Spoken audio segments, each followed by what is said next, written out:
Hi, I'm Carolyn Nicholson. I'm a farm financial analyst for the dairy-based team, and I'm here today to give you some tips.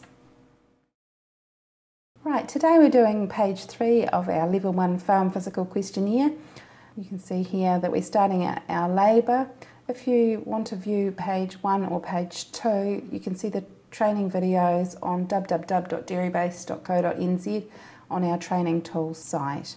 Okay, here we are inputting our Level 1 physical information, and if we skip down to our labour, first of all we're going to input the unpaid labour.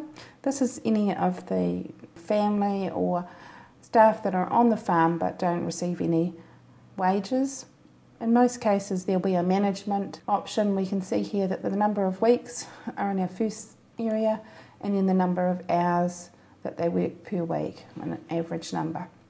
Our farmer has supplied 48 weeks. He's worked with over 61 hours.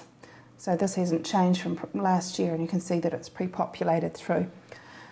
Family members, this can be anyone helping out on the farm that's not paid. Usually children can also be included in this. They might help with the calf rearing, for example.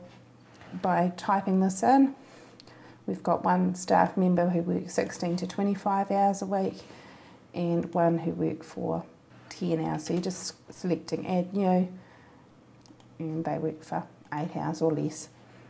Anyway, you can see that I've added in those two, and we've got one paid staff member. So again, you're just adding in these, and they work for full time, which we consider 41 to 60 hours a week. If you've got anything further to add in, you just select the add new button. Right, that's it for our labour section. If we have a look at our supplementary feed section, you can see that our dairy farmer has supplied 3.88 tonnes and an increase in feed on hand from the start of the season to the end of the season. In this case, you just select less, the same or more, depending on what the farmer has advised you, and you can input the amount of tonnes in there and just save that.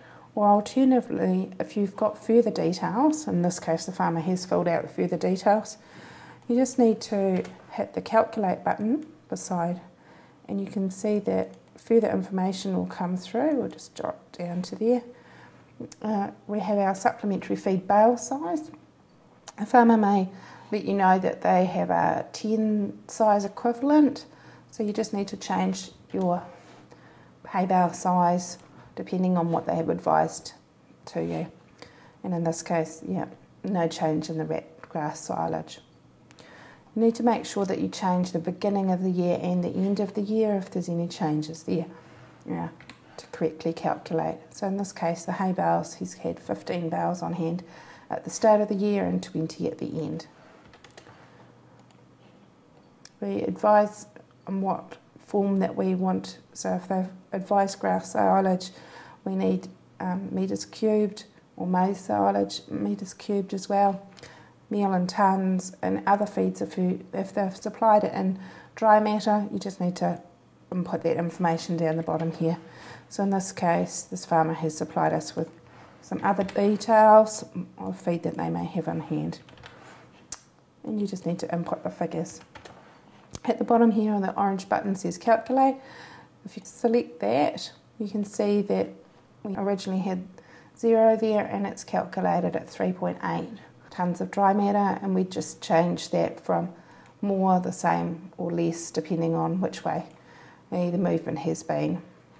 And for example, if I just change this to 140 and recalculate, you can see that a negative sign would come up there, and we would need to put a less in above it to make that correct. I'll just go back and change that just for example purposes.